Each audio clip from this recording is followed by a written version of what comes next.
Did we need a Sicario sequel? No. Did that affect the quality of the movie? Well, stick around and find out.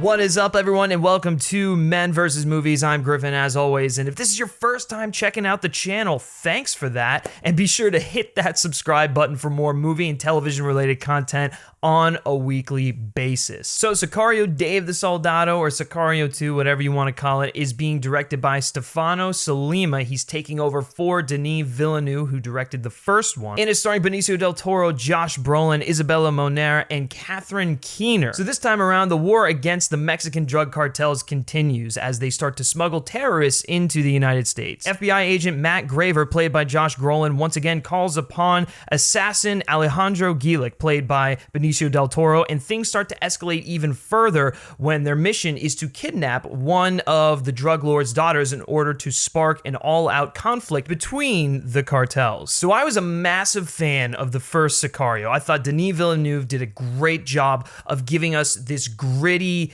dark, intense commentary on the war against the drug cartels and the war on the border, and I thought that Benicio del Toro and Josh Brolin also played really rich and captivating characters. And you know what? I would have been fine with just that movie. Really did not see how they could make a sequel or where they could go or even why. This just felt like an odd movie to make a sequel about. Yet they made a sequel. And you know what's the weird part? It's actually really great. Is it as good as the original? I don't think so. It's a much different film in some aspects, but it's a worthy successor. Quick little PSA here, don't bring your kids to go see this film. I had several in my screening and it's just a big WTF.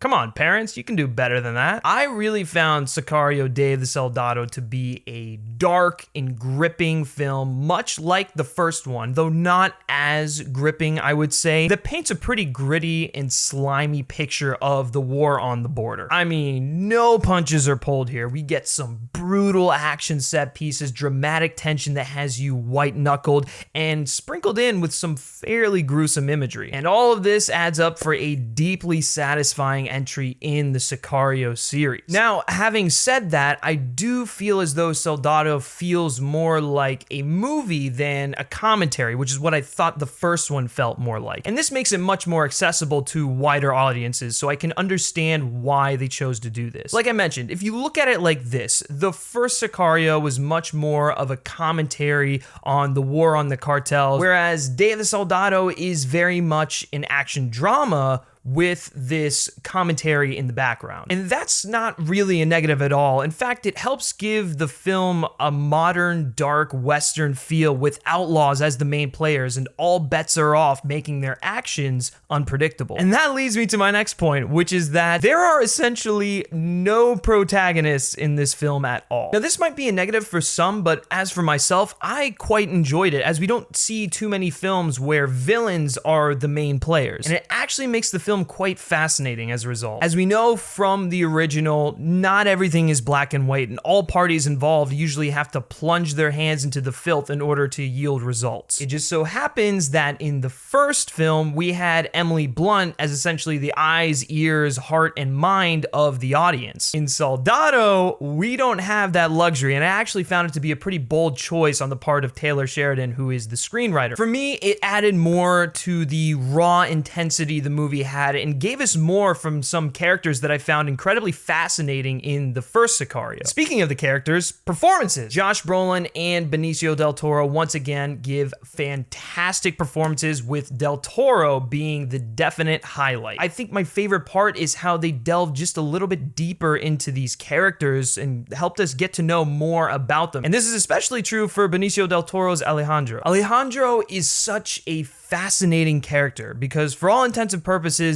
he is a killer. He shows no mercy in his actions, and we clearly see that on screen in multiple moments, not only in Soldado, but in the first Sicario as well. Yet, he has these glimpses of humanity, and seeing how he juggles both sides here is one of the reasons why he's such a compelling character. And as for Josh Brolin, like I said in my Deadpool 2 review, he's having one hell of a year, and he continues to be a presence on screen in this one. There's some stuff towards the end that I really really liked how they showed an inner conflict he was dealing with. I don't want to dive into it too much because it would be spoilery, but they do a good job with his character. I wish he was in it a little bit more, but Brolin, man, the guy is just such an imposing force, and he's so intimidating in several scenes in this movie. Loved his portrayal. Let's talk about the script. I would say that the script for this film is definitely a step down from the original Sicario. It certainly wasn't as visceral or gripping, like I mentioned at the beginning, as the first one. That being said, it is still pretty good, I have to admit. This is Taylor Sheridan we're talking about. The man has written Hell or High Water, the first Sicario, Wind River, a bunch of great modern Western feeling films, and he once again